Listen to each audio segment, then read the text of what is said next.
फिल्मों में आपने देखा होगा कि जब एक स्टार किड की पहली, दूसरी और तीसरी फिल्म भी फ्लॉप हो जाती है तो वो कुछ दिन का ब्रेक ले लेते हैं और उसके बाद एक बार फिर से एक बड़ी फिल्म में उसे हीरो बनाकर रीलॉन्च किया जाता है। ये बीच का समय इसलिए लिया जाता है ताकि पहली 2-3 फिल्मों में जो उस एक्टर ने पाप किए थे उन्हें पब्लिक भूल जाए और एक बार फिर से उस स्टार किड को एक फ्रेश स्टार्ट दिया जाए, जिसे कहते हैं रीलॉन्चिंग।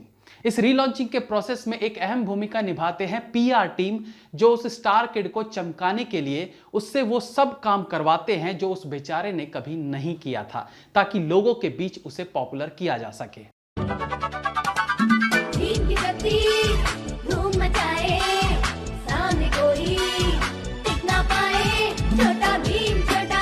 यही सब आजकल हो रहा है राजनीति में, जहां एक नेपोटिज्म से लबालब पॉलिटिकल किड है जिसे एक बार नहीं, 2 बार नहीं, 3 बार नहीं, हजारों बार रीलॉन्च किया जा चुका है। थंबनेल में उसकी फोटो है, इसलिए उसका नाम बताने के लिए बेकार का सस्पेंस क्रिएट नहीं करूंगा। जी हां, पिछले कुछ दिनों से राहुल गांधी की साउथ इंडिया की यात्रा और उस यात्रा के दौरान की जा रही उनकी हरकतों को सोशल मीडिया पर खूब फैलाया जा रहा है। कभी उनके भीगे टी शर्ट के अंदर से उनके एप्स गिनवाकर बताए जाते हैं कि राहुल गांधी कितने फिट हैं, तो कभी वो खाना बनाने की ट्रेनिंग लेते नजर आते हैं, जहां वो खुद उनके व्यंजनों के नाम को लेने की नाकाम कोशिश करते नजर आते हैं। कभी उस प्रदेश के सांस्कृतिक कार्यक्रमों में भाग लेते हुए अपने नृत्य का प्रदर्शन करते हैं, तो कभी ऊंचाई से पानी में छलांग लगाकर अपने स्विमिंग स्किल्स से लोगों को रूबरू कराते हैं।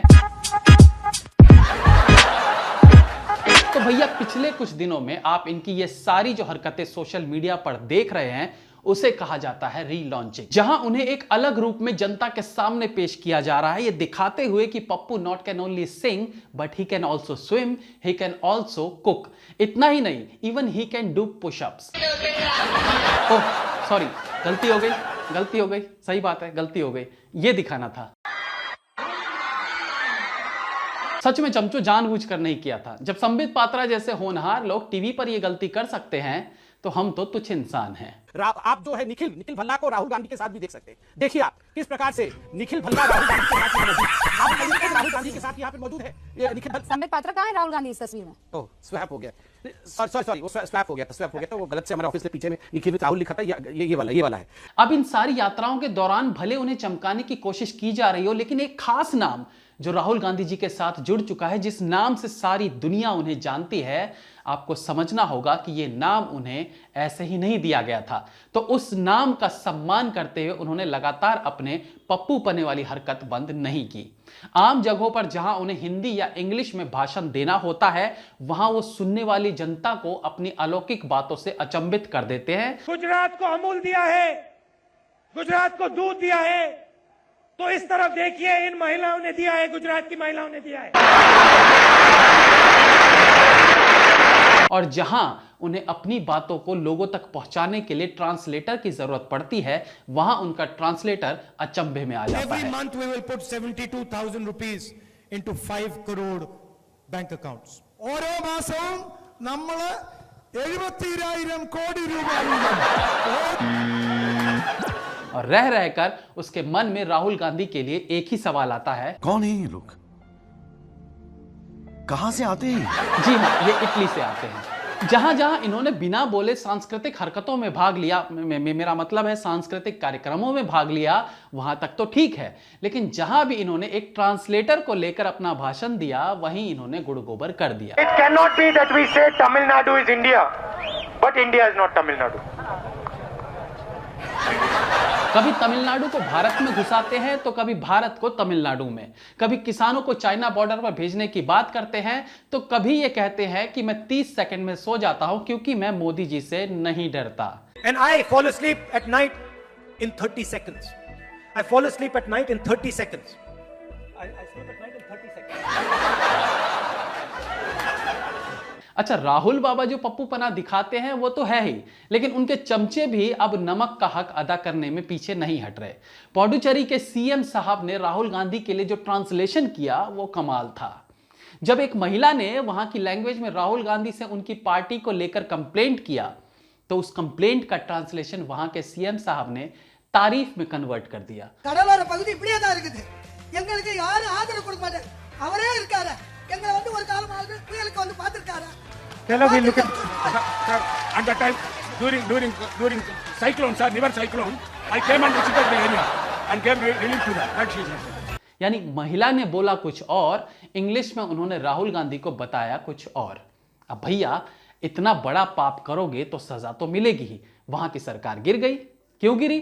क्योंकि ऊपर वाला सब देख रहा है। अच्छा, अब गोवा, केरला, पुडुचेरी, तमिलनाडु के बाद राहुल गांधी आ चुके हैं एक खास तरह के एक्टिंग इंस्टीट्यूट में, जहां वो दो फादर्स के बीच खड़े हैं। दो फादर्स, अरे आप लोग भी कुछ भी समझ लेते हो, मैं इन फादर्स की बात कर रहा था। अब आप सोचेंगे भाई इनका एक्टिंग इंस्टीट्यूट से क्या लेना देना, तो भैया लेना देना है। एनएसडी में जो एक्टिंग सिखाई जाती है वो इस एक्टिंग इंस्टीट्यूट के सामने कुछ भी नहीं है।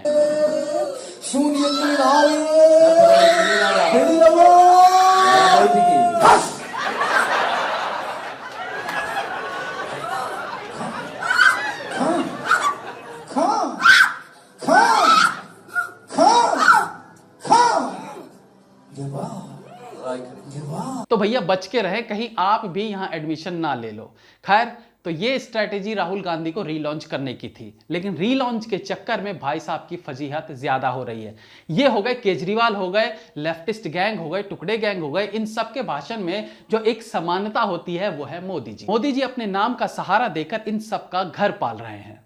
हाँ भाई हाँ, जानता हूं कुछ लोगों के मन में सवाल होगा, भाई प्रधानमंत्री हैं तो उनके बारे में तो बात करेंगे ही, बात सही है, लेकिन जो नेगेटिविटी मोदी जी के लिए इनके मन में है वो आज तक के इतिहास में किसी ने किसी पीएम के लिए नहीं रखा होगा, क्योंकि इस कार्यकाल में बहुत कुछ वो हुआ है जो इससे पहले कभी हुआ ही नहीं था। तो पप्पू जी, मेरा मतलब राहुल गांधी जी एज यूजुअल अपने भाषणों में मोदी जी की माला जपते ही रहते हैं। हालांकि इस भोले से शक्ल के पीछे की मंशा को हमें दरकिनार नहीं करना चाहिए। हाथ से सत्ता निकलने का ऐसा दर्द कांग्रेस को हुआ है कि अब राहुल गांधी अंग्रेजों की तरह डिवाइड एंड रूल वाले फॉर्मूले को अपना रहे हैं। किसान आंदोलन में एक तरह से उन्होंने खालिस्तानियों को उकसाया, वहीं तमिलनाडु में जाकर उनका कहना है कि हमें मोदी और आरएसएस को तमिल की संस्कृति का अपमान करने का मौका नहीं देना चाहिए। अब एक लाइन में इस बात को समझकर भूल सकते हैं, लेकिन अगर इस बात की गहराई में जाएंगे तो आपको समझ आएगा कि राहुल गांधी कैसे आरएसएस के नाम पर अपने ही देश के टुकड़े करने की कोशिश में लगे हैं। अरे आरएसएस या मोदी क्यों तमिलनाडु की संस्कृति को नुकसान पहुंचाएंगे? मतलब बस जहर उगलने से मतलब है, भले उस बात का कोई सर पैर हो या ना हो। और ये पहली बार नहीं हुआ है जब राहुल गांधी ने इस तरह की बात कही हो। इसलिए आप भले इन्हें पप्पू समझकर इग्नोर कर दें, लेकिन जब एक नासमझ मंदबुद्धि बालक भी एक ही बात को बार बार रिपीट करने लगे तो एक टाइम ऐसा आता है जब वो बात आपके दिमाग में कहीं ना कहीं अटकने लगेगी। और अगर राहुल गांधी की देश तोड़ने की बात लोगों के जहन में 1% भी घर कर जाती है तो निश्चित तौर पर यह आने वाले समय के लिए बहुत बुरे संकेत हो सकते हैं। जय हिंद, वंदे मातरम।